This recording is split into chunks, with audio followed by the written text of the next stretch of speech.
Bonsoir à tous, bonsoir Christelle. Bonsoir François. Voici les titres que nous développerons dans cette édition. Inquiétude à Colomiers pour les salariés d'une des filiales du groupe EADS. Cassidian Test et Services, c'est le nom de cette filiale. Pour être vendue à des investisseurs, la mobilisation était forte ce matin devant le siège de EADS à Toulouse. Nous y reviendrons. Un célèbre guide culinaire faisait escale aujourd'hui à Colomiers, Christelle. C'est en effet au restaurant étoilé L'Amphitryon que le Goemio Tour a décidé de faire escale. Objectif, dénicher les nouveaux talents culinaires de demain. On a déjà faim, vous nous détaillerez ça un petit peu plus tard. On parlera sport également avec les performances du Stade Toulousain et du Toulouse Football Club. Et nous reviendrons sur les autres résultats marquants du week-end. Mais pour débuter, François, l'inquiétude des salariés de Cassidian Test et Services à Colomiers. Les salariés de cette filiale de EADS spécialisée dans les bancs de test pour les équipements aéronautiques sont en grève. Ils craignent de voir leur entreprise vendue à des investisseurs. Ce matin, ils ont manifesté devant le siège de EADS à Toulouse. Les détails avec Pascal Solaire.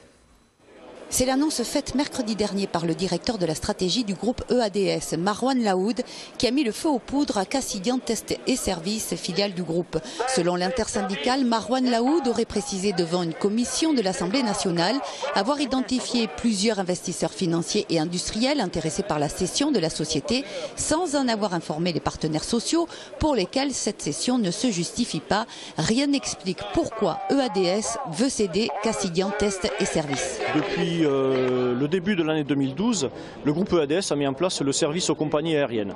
Donc, le but du groupe aujourd'hui, c'est de s'inscrire un peu plus dans la maintenance vis-à-vis des compagnies aériennes. Et nous sommes dans ce secteur-là. Aujourd'hui, on n'a pas entendu parler d'une revente de notre activité à un sous-traitant. C'est simplement de nous céder à un repreneur qui conserverait notre activité et qui la développerait. C'est le discours que nous tient le groupe aujourd'hui. Mais nous ne croyons pas que ceci puisse marcher. L'appartenance de Cassidian Test et Services à EADS est un gage de sécurité pour les compagnies aériennes clientes et pour les militaires qui représentent 40% de l'activité en confiant notamment à la société les tests du Rafale. Pour l'intersyndicale, une sortie du groupe EADS entraînerait la perte de certains clients. Ils nous l'ont expliqué, ils nous ont dit si vous n'avez plus le logo EADS, nous ne vous suivrons pas. Pourquoi? Parce que nous nous engageons sur des pérennités assez longues sur nos produits, entre 20 et 40 ans. Et la deuxième chose, c'est que si nous sortons du groupe alors que le besoin existe toujours et qu'il va être certainement repris par d'autres entités du groupe EADS, on va être en concurrence frontale directement avec le groupe. Donc nous avons peur de perdre nos emplois à terme. Le directeur du site n'a pas souhaité s'exprimer aujourd'hui. Les 250 salariés de Toulouse maintiennent la grève jusqu'à demain matin, 8h30, heure à laquelle l'intersyndicale doit être reçue par Marwan Laoud en personne, qui devrait apporter des précisions sur ce projet de cession. Santé à présent, les infirmiers et aides-soignants des services d'hémato du CHU de Toulouse étaient en grève aujourd'hui. Ils s'inquiètent de leur place au sein du projet de l'Oncopole et plus particulièrement du déménagement à venir et ils redoutent qu'il ne s'accompagne d'une dégradation de leur qualité de travail. Marie Larpent nous en dit plus. Les services d'hématologie des hôpitaux de Toulouse comptent environ 110 personnes. Ils doivent rejoindre le site de l'Oncopole en juin prochain. Les personnels disent avoir été mis devant le fait accompli des plannings chargés et des 5 lits supplémentaires. Ils réclament désormais un prorata de 1 infirmier et 1 aide-soignant pour 5 patients afin de maintenir la qualité des soins. Nous allons avoir une augmentation de lits et nous ne savons pas comment vont se dérouler donc l'installation parce qu'on ne connaît pas les lieux. On ne sait pas en fait, c'est vraiment le gros flou. Donc on nous demande de travailler sur des tableaux de services type, c'est-à-dire des plannings, mais on ne sait pas combien de personnel on nous donnera. À savoir que la personne qui a un cancer, il est malade le week-end aussi. On demande plus de personnel. Les manifestants ont été entendus par la direction du CHU et par le maire de Toulouse. La grève reconductible a été votée pour demain mardi. Direction à présent un haut lieu de la gastronomie pour un événement qui met l'eau à la bouche, Christelle.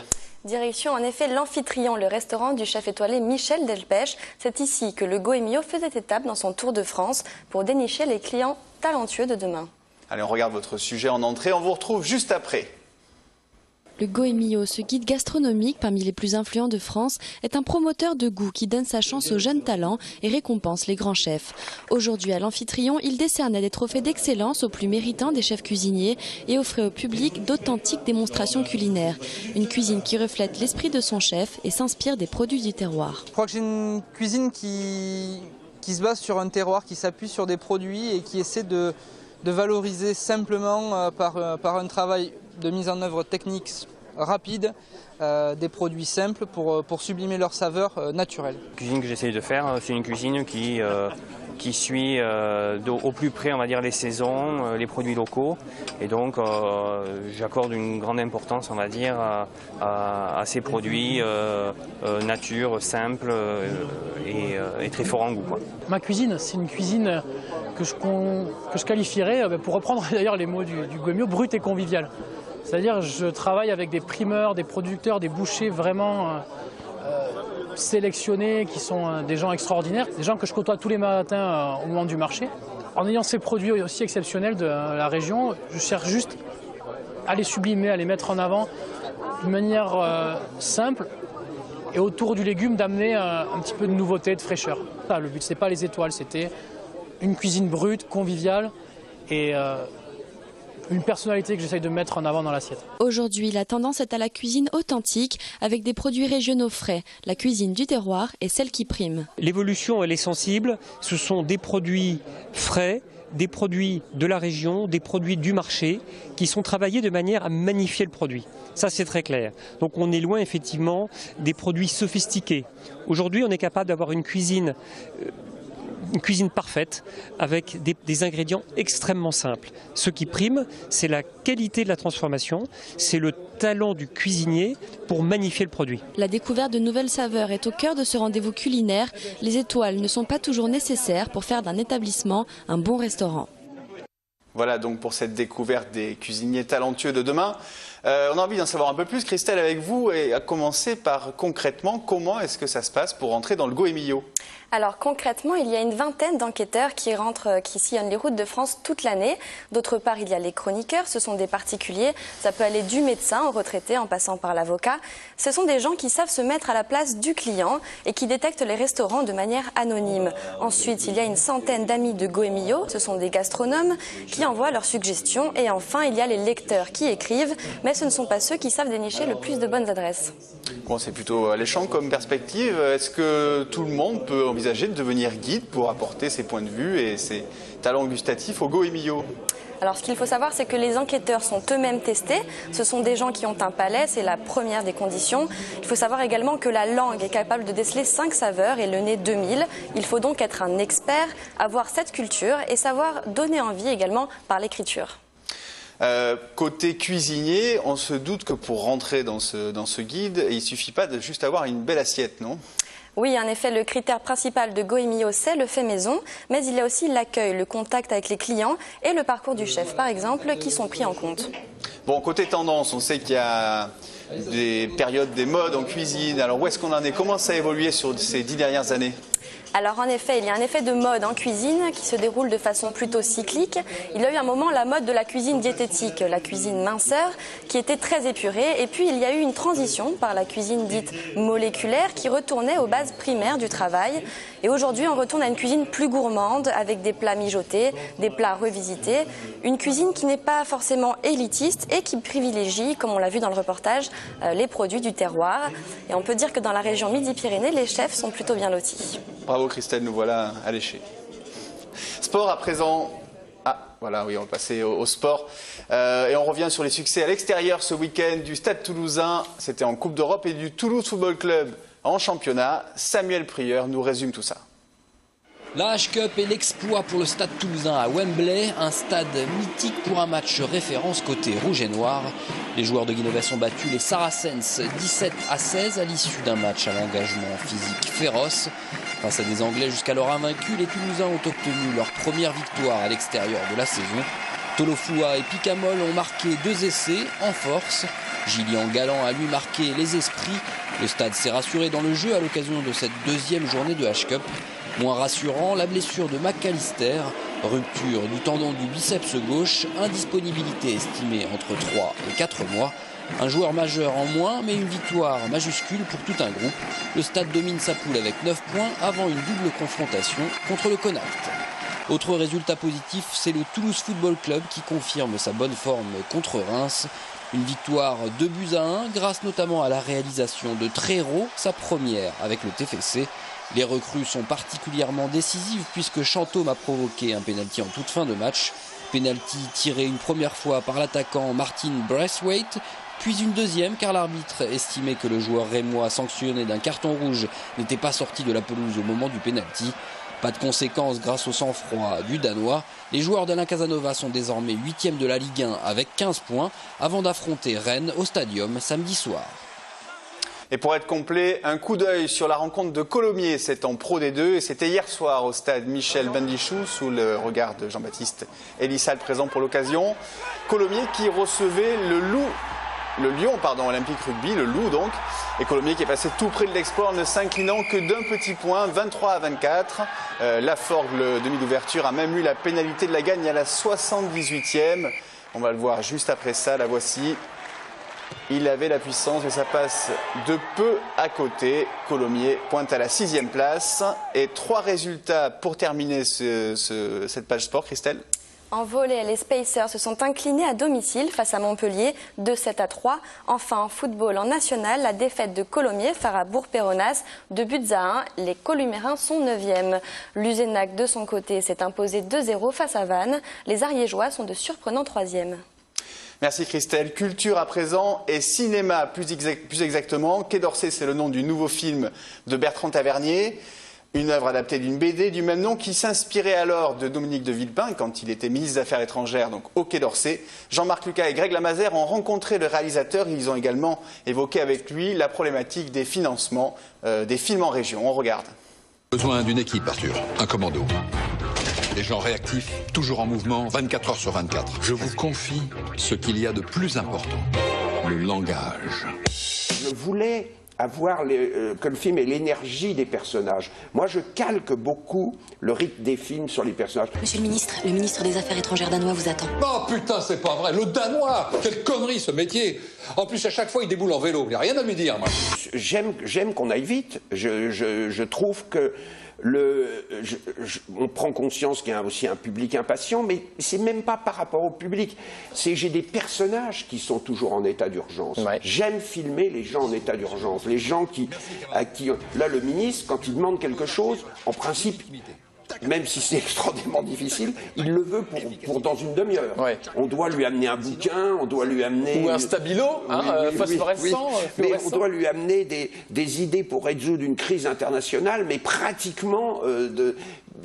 on aurait dû même lui remettre avant qu'il le demande. Les régions françaises, on le sait, aident le cinéma. Est-ce qu'elles doivent plus l'aider? C'est-à-dire qu'est-ce que le cinéma doit se décentraliser de plus en plus et ne plus être forcément parisien? Oui, ben ça, ce serait un gain, parce que la France est un pays qui offre tellement de paysages. J'en suis un exemple, ouais. Puisque j'ai tourné dans toutes les régions françaises, de l'Est à la vallée de l'Aude, du Nord à l'Ardèche, de Lyon. J'ai parcouru la France, ouais. À la Bretagne. Je pense que c'est très important. Et il y a certaines régions qui le font très bien. Et je vais vous dire pourquoi c'est important. Parce qu'un film tourné en région, c'est peut-être de l'aide qui va sortir de la région, mais c'est aussi de l'argent qui retombe en région. Moi, la princesse de Montpensier, je crois qu'il y a 200 000 euros d'aide. Oui. Il y a 1 400 000 euros qu'on a dépensés dans la région, en hôtellerie, la région centre, en restauration, en hôtellerie, en nourriture pour la cantine. En équipe technique peut-être locale, en figuration. Oui. Dans des gens qui sont venus aider pour l'équipe de déco, ouais. Ou pour la régie. On a créé 80 emplois. D'accord. Ouais. La scène de bataille, on a 2 jours 200 personnes qui se battent, qu'on a tourné dans l'Aubrac. Je pense que des films comme La Nouvelle Guerre des Moutons, c'est 2 millions d'euros. Alors, si on ne veut pas que les films français continuent à se délocaliser, à chaque fois, c'est une PME qui se ferme en France quand un film se délocalise. C'est des tas d'emplois qui sont perdus en France. Et la région, c'est quelque chose aussi qui pèse sur la région. Le cinéma, c'est pas simplement le cinéma. Le cinéma, c'est un outil d'art, et l'outil d'art, c'est la civilisation. Et ce qu'on protège avec le cinéma et avec l'exception culturelle, c'est la civilisation. C'est pas, quand on voudrait le faire croire, un combat corporatiste. C'est pas un combat contre les Américains. D'ailleurs, Spielberg ou Tarantino soutiennent la bataille qu'on mène. Voilà, sortie de Quai d'Orsay prévue le 6 novembre prochain. Et Bertrand Tavernier présente son film en avant-première au Gaumont Wilson à 20h30. Avez-vous croisé des zombies hier en ville, Christelle? Non. Non, mais vous auriez pu, parce qu'il y avait un événement un peu moins appétissant que ce dont vous avez parlé avec le Goemio. C'était la Walking Dead, donc c'est, comme vous le voyez, des passants, enfin des particuliers déguisés en zombies. On se récrée un petit peu dans un clip de Thriller de Michael Jackson. Ils étaient à peu près 500, maquillés, sanguinolents, à déambuler à faible vitesse, avec voilà, des allures un petit peu molles et distordues. Voilà, la Walking Dead, donc c'était un événement sur lequel vous avez pu tomber. Rassurez-vous, tous ces gens ont pu retrouver leur état normal dès aujourd'hui. Et on termine cette édition en musique, François? Oui, alors imaginez un croisement entre James Brown et Sid Vicious, un mariage audacieux entre soul et punk. C'est a priori peu probable et c'est pourtant dans ce domaine que s'épanouit Barance Whisfield. À 58 ans, le natif de Jacksonville est en tournée pour présenter son dernier opus, Dick Ty Savage Soul, tout un programme à écouter ce soir, 20h aux Connexions Live, rue Gabriel Péry. Excellente soirée à tous.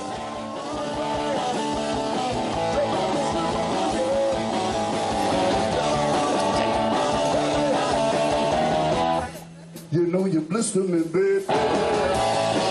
J'ai plus rien à dire.